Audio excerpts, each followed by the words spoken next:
बीते दिनों आप आईपीआरएस में भी प्रवेश करने की कोशिश कर रहे थे। नहीं, मैं वहाँ आईपीआरएस पर के चुनाव मेंबर तो बहुत सालों से मेंबर हूँ। हैं, लेकिन जी हाँ। एक ओहदा हम जिसको हाँ, कहते हैं board of directors. Board of directors में जी। आपने चुनाव भी लड़ा था। जी थोड़ा हाँ। सा उसके बारे में बताइए, क्या क्यों उसमें आपकी दिलचस्पी बढ़ी आईपीआरएस में आने की, और चुनाव का नतीजा क्या रहा, कैसे रहा? IPRs Indian performing rights society है जी और ये लिमिटेड कंपनी है, लिमिटेड लाइबिलिटी कंपनी है। और ये सोसाइटी है जो कंपोजर्स और लिरिसिस्ट्स, ऑथर्स जी के लिए रॉयल्टी कलेक्ट करती है। बिल्कुल ठीक है। और ये रिकॉर्ड लेबल्स के लिए भी, जो अपने को पब्लिशर्स कहते हैं, उनके लिए भी रॉयल्टी कलेक्ट करती है तमाम जगहों से, जैसे यूट्यूब से और स्पॉटिफाई वगैरह से, इवेंट्स से। तो ये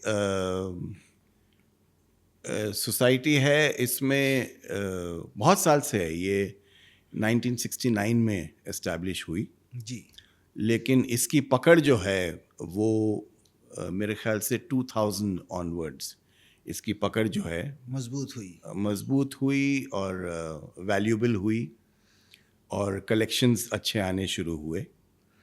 और अभी आज की तारीख में मेरे ख्याल से 700 करोड़ से ज़्यादा की रॉयल्टी आती है। हमारे पास भी आंकड़ा है। जी हाँ, जी हाँ। तो ये बढ़ के और बढ़ेगी, बढ़ के। तो मेरे तमाम लोगों की ख्वाहिश थी, इच्छा थी कि मैं बोर्ड मेंबर बनूं आईपीआरएस का। जी तो पहली बार मैं दाखिल हुआ इसमें इलेक्शंस में। और इत्तफाकन आप कह लीजिए, लोगों का प्यार कह लीजिए, जो कह लीजिए, I got the highest votes ever in the history of IPRS. जी 629 आउट ऑफ 793 असेंट में। और इसके बावजूद, लेकिन क्योंकि हम लोग को नया रूल, एक रेगुलेशन आईपीआरएस ने इंट्रोड्यूस किया, अच्छा जिसकी किसी को भी मालूमात नहीं थी, अब है। अच्छा मैंने ही सबको इन्फॉर्म किया। इसकी जानकारी नहीं थी किसी को कि 1 वोट 1 पर्सन का जो इलेक्शन वोटिंग मेथड होता है, वो बदल के आईपीआरएस ने 100 rupees royalty equal to 1 vote कर दिया। और इससे क्या हुआ कि जिसका 1000 रॉयल्टी आ रहा है, उसके पास 10 वोट हो गए। 10 वोट हो गए जी। जिसके पास 1 करोड़ आ रहा है, उसके 1 लाख वोट हो गए। तो ये मेरे ख्याल से, और सबका मानना है, सब कंपोजर्स ऑथर्स का मानना है, हजारों में मानना है, सबका ही मानना है, जितने मेंबर्स हैं, कि ये अनडेमोक्रेटिक है और ये कबूल नहीं हो सकता और ये चल नहीं सकता। क्योंकि इसका तो इसका जो 4-6 लोग जो जिनके पास ज्यादा पैसे आते बस हैं, वही मालिक डटे बन के रह रहेंगे, जाएंगे। फिर वही लोग बोर्ड पे डटे रहेंगे बिल्कुल। और रिप्लेस नहीं होंगे। और तो अगर आप चाहते हैं कि भाई फलाना शख्स आए बोर्ड पे, हाँ और उनको सबसे ज़्यादा वोट्स भी मिल गई, लेकिन क्योंकि उनको वोट करने वाले वो लोग हैं जिनकी रॉयल्टीज़ इतनी ज़्यादा नहीं हैं, तो उस वोट की वैल्यू नहीं है उतनी। तो ये कानून कब बदल दिया? ये दिसंबर में 2024 में बदला। अच्छा, रिसेंट में ही बदल दिया। जी हाँ, जी हाँ। और इसका कोई ख़ास डिस्कशन नहीं हुआ मेंबर्स में, इसको ओपन डिस्कशन नहीं रखा गया इसके बारे में। मेंबर्स में डिस्कशन ना करके कमेटी ने डिस्कशन करके आपस में कुछ चंद बोर्ड मेंबर्स ने, अच्छा। काफ़ी बोर्ड मेंबर्स को तो मैंने इन्फॉर्म किया कि भाई ये रूल आया। मतलब पूरे बोर्ड मेंबर्स को भी मालूम नहीं मालूम था। वो इलेक्शन के रिजल्ट्स के बाद मालूम पड़ा। ओके। तो मैंने एक मुहिम शुरू की है, न्याय की आवाज़। ओके। और ये मुहिम ने काफ़ी हलचल मचाई है, जाहिर है, क्योंकि ये हर एक की दिल की पुकार है। और ये पुकार जो है, ये सदा जो है, ये आवाज़ जो है, ये आवाम की है। और सबका ये कहना है कि ये जो इलेक्शन वोटिंग मेथड है, ये अनडेमोक्रेटिक है। बिल्कुल। ये तो ये बात हुई कि अगर आप इलेक्शन में खड़े हुए और आपको 5 भारत के 5 टॉप इंडस्ट्रियलिस्ट ने आपको वोट दे दी तो आप प्रधानमंत्री बन गए, तो बाकी जो 150 करोड़ लोग हैं उनकी क्या ज़रूरत है, वो इरेलेवेंट है। तो ये तो यही बात हो गई। तो और अगर इस किस्म का रूल रेगुलेशन आपको लागू करना भी है तो इस पे 3-4 बार चर्चा होनी चाहिए खुलेआम मेंबर्स के साथ, सब बोर्ड मेंबर्स को लेके, सबको कॉन्फिडेंस में लेके, जैसा कंपनीज में होता है। बिल्कुल। कंपनीज में जब भी आप कोई एक्ट या रूल या रेगुलेशन पास करते हैं तो उसमें सबकी जो मेजॉरिटी लोगों की है उसमें मंजूरी रहनी चाहिए, रजामंदी होनी हाँ, चाहिए। और ख़ास तौर से जो मेंबर्स हैं आईपीआरएस के उनकी रहनी चाहिए। तो उसके लिए आप एक स्पेशल एनुअल जनरल मीटिंग बुलाइए और उसमें सबको इनवाइट कीजिए और फिर कीजिए। ये थोड़ी कि आपने एक जूम कॉल में सबको चंद मेंबर्स को बुला के पास हो गया, वो भी वेबसाइट पे एक ज़रा सा पैराग्राफ है छोटा सा जो कोई पढ़ता नहीं है, वेबसाइट वैसे भी कोई नहीं जाता पढ़ने। और मैंने जब इलेक्शंस में सबमिट किया अपनी एप्लीकेशन तो मैंने आईपीआरएस के ऑफिस में मैं वहाँ जाके बैठा था 2 घंटे और मैंने सबसे पूछा कि ऐसी कोई ख़ास बात है जो मुझे जाननी चाहिए इलेक्शंस में, कोई ख़ास रूल है, कोई ख़ास बात है, कोई ख़ास क्लॉजेज हैं जो मुझे जानने चाहिए, जो मेरी जिनकी जानकारी ना हो मुझे। तो मुझे कहा नहीं, वो तो नॉर्मल है, जो इलेक्शन वोटिंग है वही है। ओके। तो हमने आपको यकीन नहीं होगा, मैं टोरंटो इंटरनेशनल फिल्म फेस्टिवल में गया था और 19 या 20 तारीख को मैं लौटा टोरंटो से। इलेक्शंस थे 23 तारीख को। ओके। तो 2.5-3 दिन कैंपेन की और इसमें कुछ ख़ास लोगों ने मेरी बहुत मदद की।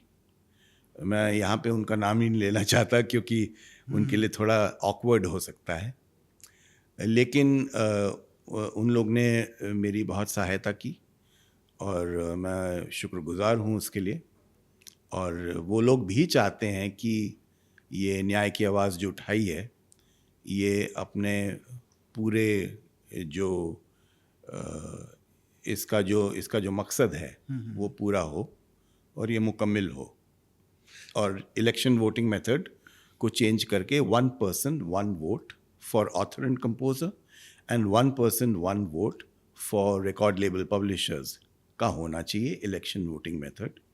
और यही हमारी सरकार से भी, भारत के सरकार से भी, कॉमर्स एंड इंडस्ट्रीज़ मिनिस्ट्री से भी, सबसे हमारी ये गुजारिश है कि आप इसमें इस मैटर में आप शामिल हुइए, दाखिल कीजिए अपने को और इसको ठीक करिए।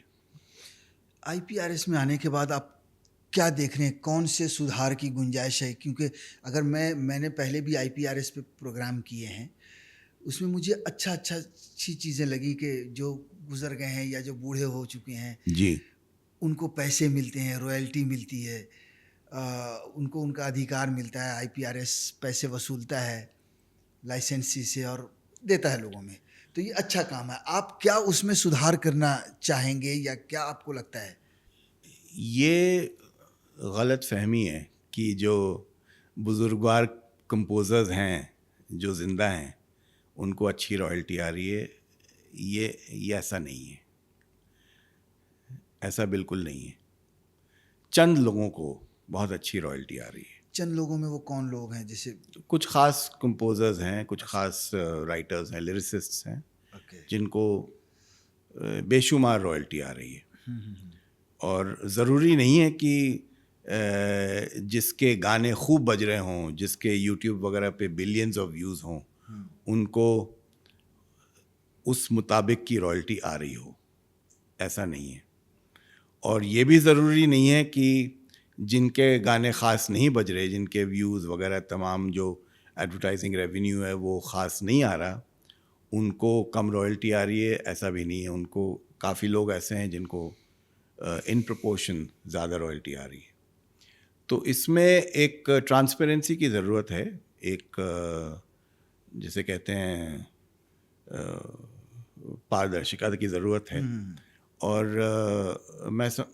मेरा बोर्ड पे आना आईपीआरएस के यही मकसद है कि कुछ जो लोगों में इतनी बेचैनी है आईपीआरएस के मेंबर्स में, और नाखुश हैं और अनहैप्पी हैं, क्यों हैं?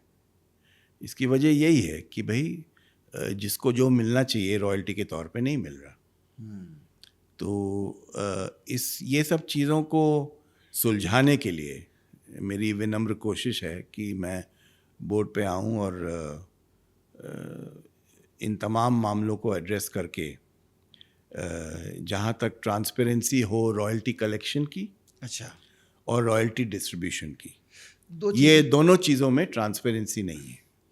रॉयल्टी कलेक्शन में और रॉयल्टी डिस्ट्रीब्यूशन में, इन दोनों में जगह पे- ट्रांसपेरेंसी नहीं है अच्छा, हम सब के मुताबिक। न सिर्फ मेरा कहना नहीं है, हाँ हाँ, लेकिन ये हकीकत है। तो जो भी वजह हो, उसकी वजह तमाम हो सकती हैं, लेकिन हकीकत ये है। तो मैं चाहता हूँ कि मैं सबको रिप्रेजेंट करूँ, कंपोजर्स को, ऑथर्स को, आईपीआरएस के बोर्ड में आऊँ और मैं सबके साथ मिलजुल के काम करूँ। और मेरी सबसे दोस्ती है, ऐसा नहीं है, आईपीआरएस में भी मेरी सबसे दोस्ती है। मिलना जुलना होता है, कॉफ़ी पीना होता है, सब साथ में बैठ के मीटिंग्स होती हैं, लेकिन बुनियादी तौर पे जो चीज़ें गलत हैं वो गलत हैं, वो कबूल करना पड़ेगा आईपीआरएस के बोर्ड को भी और आईपीआरएस के मैनेजमेंट को भी। ये चुनाव का प्रोसेस क्या है और कितने दिन में होता है? हर साल होता है, रोटेशन से होता है। ओके, तो हर एक बोर्ड मेंबर जो है दो Total साल 16 दो board साल member के लिए होते हैं। रहता है। टोटल 16 मेंबर हैं जी, जी। और 8 मेंबर्स हैं, बोर्ड मेंबर्स हैं from record labels, from publishers. Okay, जैसे म्यूजिक कंपनी जिसको हम जी कह हाँ, सकते जी हैं। हाँ, जी हाँ। और 8 मेंबर्स होते हैं कंपोजर्स एंड ऑथर्स, लिरिसिस्ट्स। तो 4-4 कह सकते हैं।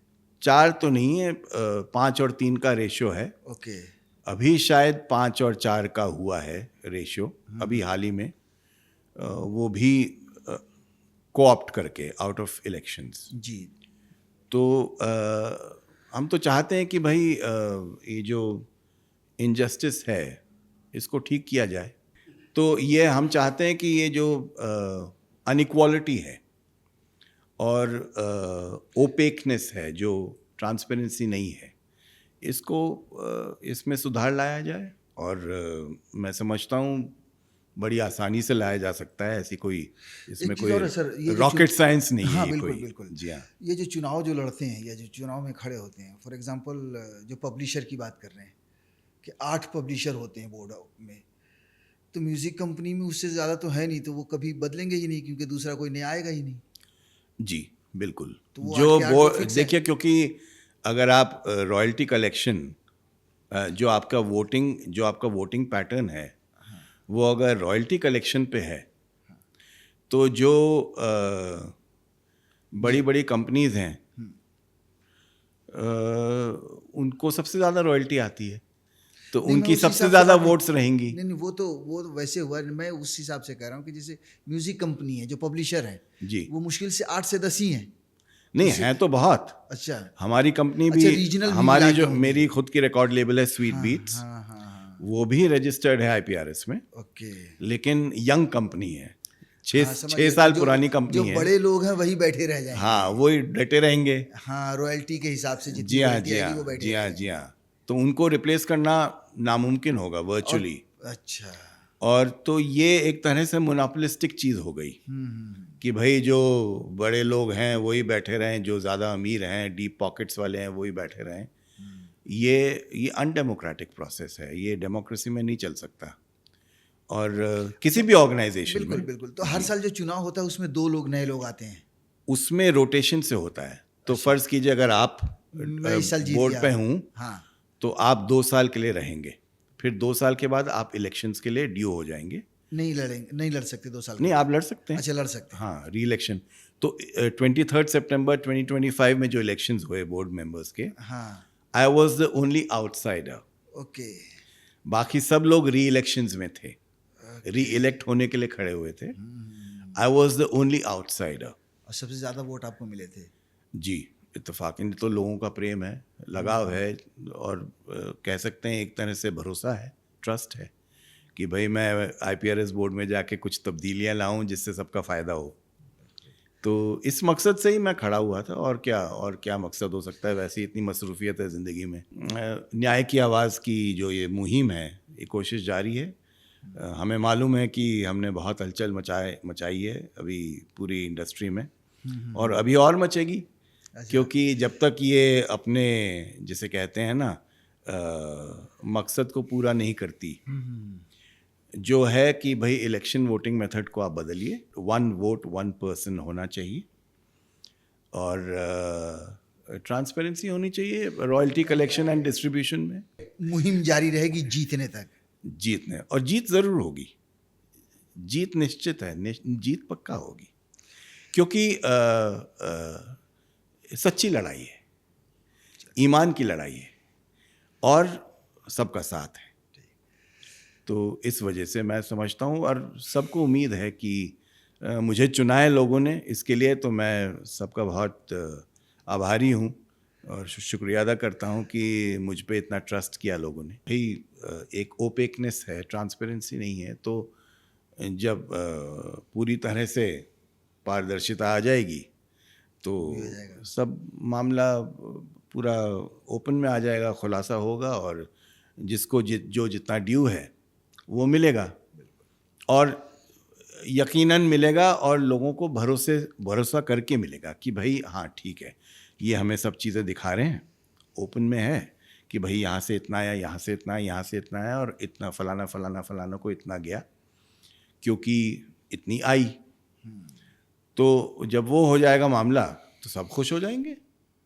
बड़ी सिंपल सी चीज़ है, सादगी चीज़ है कि भाई फ़र्ज़ कीजिए अगर आपको यूट्यूब से रॉयल्टी आ रही है, तो आप मेंबर को यूट्यूब का रॉयल्टी स्टेटमेंट भेज दीजिए, बस बड़ी सिंपल सी चीज़ है।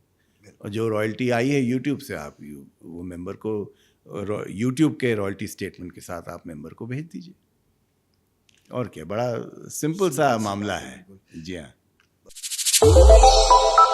श्रेष्ठ भारत पर खबरों से जुड़े रहने के लिए चैनल को सब्सक्राइब और लाइक करें, बेल आइकन दबाएं और देखते रहें श्रेष्ठ भारत।